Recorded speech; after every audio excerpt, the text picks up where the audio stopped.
ఈ లోక సంపద లేకున్నా మది యందు సంతసముంచావు.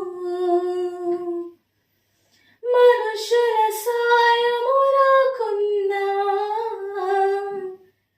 నిరీక్షించి ఓర్పి నేర్పావు. ఆకలి వేళలో అద్భుతాలు చేశావు.